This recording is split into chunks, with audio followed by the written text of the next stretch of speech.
Marx no fue a la escuela, es muy curioso esto, pero fue educado en su casa, porque su padre, abogado, no creía en esta escuela prusiana. Solo fue ya en la, digamos, preparatoria, se puede decir, que fue a un colegio que el gobierno, en donde el gobierno secuestraba los libros de texto, porque no le gustaba lo que ahí se enseñaba. Era una escuela, especie de escuela alternativa, moderna.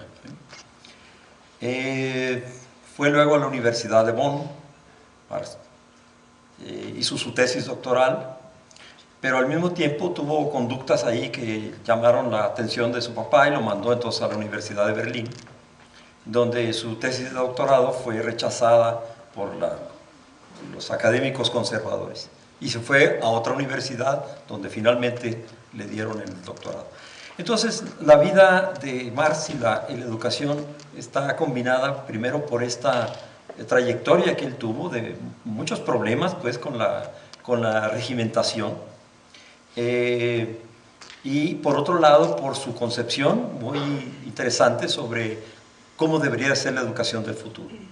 Una educación filosófica, una educación física y una educación tecnológica. Aquí lo que hemos hecho es separar a la tecnología por un lado, tenemos escuelas de educación física y luego tenemos facultades de minería, de leyes, de medicina, de filosofía, todo dispersado. La escuela en general, hoy también, es un ejemplo de jerarquía. Sí, es su principal cometido, eso es lo que más importa, enseñar a que la obediencia se debe a quien porte una identidad de ser el superior. Un doctorado, una maestría. ¿Ya llegó al tope o...? No, soy... ¿Se puede llegar al tope? Soy SNI -3. ¿Qué quiere decir eso? Es que hay un sistema aquí en México que se llama Sistema Nacional de Investigadores y tiene 3 niveles.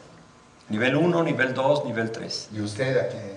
Al -3. Es decir, no llego ni al 0, sino que al 1. ¿No le parece? No estoy en el sistema. Así es, ¿no? El concepto de la jerarquía, escolar. Sí, sí. Los niños aman a la madre y aprenden que la autoridad y el amor es algo junto. La industria necesita disociar el amor y la obediencia. A eso me encanta. Sí, y la escuela lo hace, porque cada año cambia de maestro. Es más, en cada asignatura cambia el profesor. Y entonces el niño reconoce que la autoridad es siempre la misma, independientemente de quién sea el profesor. Hay una autoridad siempre frente a mí, que es el que me guía, que me dice cómo debo entender las cosas, y si no voy a la escuela, soy un desertor. Es una milicia. Terrible esto, pero es un análisis justo. Una pregunta, siempre mi hija desde Italia. Allá la autoridad, por ejemplo, del maestro ya está de segunda y los papá, mamá, defienden el hijo en contra del maestro. ¿Acá pasa eso? Sí, porque al mismo tiempo que el maestro fue utilizado como instrumento del capital para disasociar estas nociones en los niños, llega un momento en donde ya eso no es tan importante.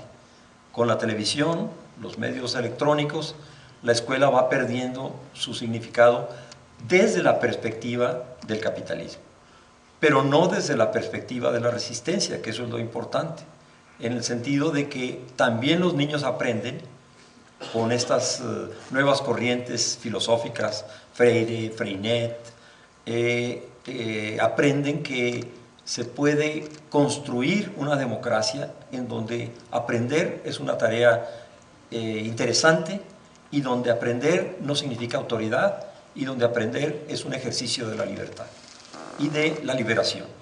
Y entonces la escuela está jugando con estos movimientos como el de la CENTE a generar alternativas muy interesantes de educación. En México, con 9 minutos de trabajo de un obrero, 9 minutos, 9 minutos, Se paga su salario. El resto de horas laboradas es la ganancia de la empresa y del gobierno patrón. Este es el principio de la plusvalía. Dilo más directo. Tu patrón te da un salario muy bajo, apenas para que tú puedas sobrevivir y seguir trabajando.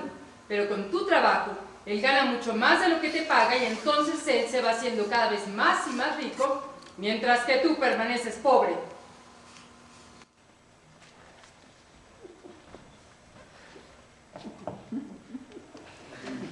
Son condiciones terribles, ¿no? Muy sencillo de entenderlo, pero si uno escucha o lee palabras de un economista, no entiende nada. ¿Cómo es esto? Es, creo yo, uno de los trabajos que hace a veces la educación al servicio del capital. Demostrar reiteradamente que la economía es algo tan oscuro, tan complicado, tan profundo, que no se puede entender. Y que ciertamente solo ellos, estos magos, estos alquimistas de la economía, son los que pueden guiar al mundo. Que esta verdad de que lo poco que gano es todavía más poco en comparación con lo que gana el capital, esa verdad tan simple, tan sencilla, no se transparenta a partir de esta intelectualidad que ha creado el capital. El capital ha sido exitoso en crear en todo el mundo esta clase de intelectuales que no reflejan la vida real de la gente. No era fácil competir con la grande cabeza de Marx y al mismo tiempo con la arrogancia, porque no era fácil, ¿no?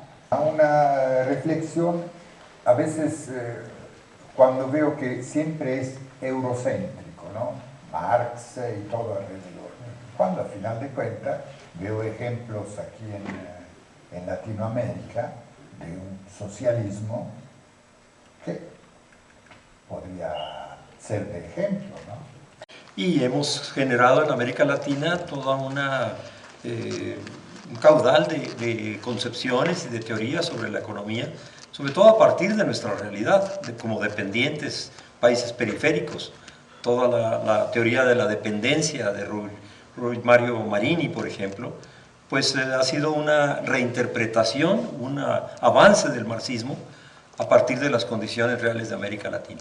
La comunidad indígena, por ejemplo, tienen en sí más que semilla, ¿no?, de un socialismo, de una autogestión, por supuesto, autogobierno. Y en el manifiesto se planteaba esa disyuntiva. Decía, las comunidades indígenas o requieren el paso previo a la industrialización antes de convertirse al socialismo, o pueden brincarse toda esta etapa. Y Marx decía, sí es posible que puedan hacer eso. Tuvieron que pasar más de 100 años para que viéramos lo que estamos viendo hoy, en donde hay intelectuales que han elaborado tesis muy interesantes sobre el papel de la comunidad indígena para el desarrollo de alternativas al capitalismo de ahora mismo. Es decir, no solo las comunidades han sido capaces de brincarse la idea de la industrialización, sino que se convierten en guías en muchos sentidos respecto de la educación, por ejemplo, respecto de la producción. Y cuando uno tiene aquí en México a personas como González Casanova, que han reflexionado de manera muy profunda sobre el papel de los indígenas en la generación de alternativas, la curiosidad enorme que uno tiene de oír a Marx es cómo analizaría esta nueva situación tan inédita que estamos viviendo. Bueno, en Europa, pero no se considera mucho. No existe. ¿Verdad? Así es. Desde su observatorio, Europa no es que sea muy interesada. No, absoluta. Bueno, sí hay interés en muchos jóvenes. Eso es especialmente interesante. Muchos jóvenes europeos que vinieron a colaborar con los zapatistas, a construir escuelas, a ayudarles en las cuestiones técnicas. Pero no, porque yo me acuerdo que tuvo un momento los monos blancos. Sí, por ejemplo, de un usted montón dice, de... por ejemplo, en Viena, yo leí en el periódico que acá se asustaron todos. Bueno, era una cosa extraña, ¿no? guaruras italianos no es algo que se vea muy comúnmente aquí en México, ¿no? No estamos acostumbrados a eso. Pero es un hecho que Europa como que no quiere oír de este lado. Nunca ha querido oír las voces de las comunidades indígenas.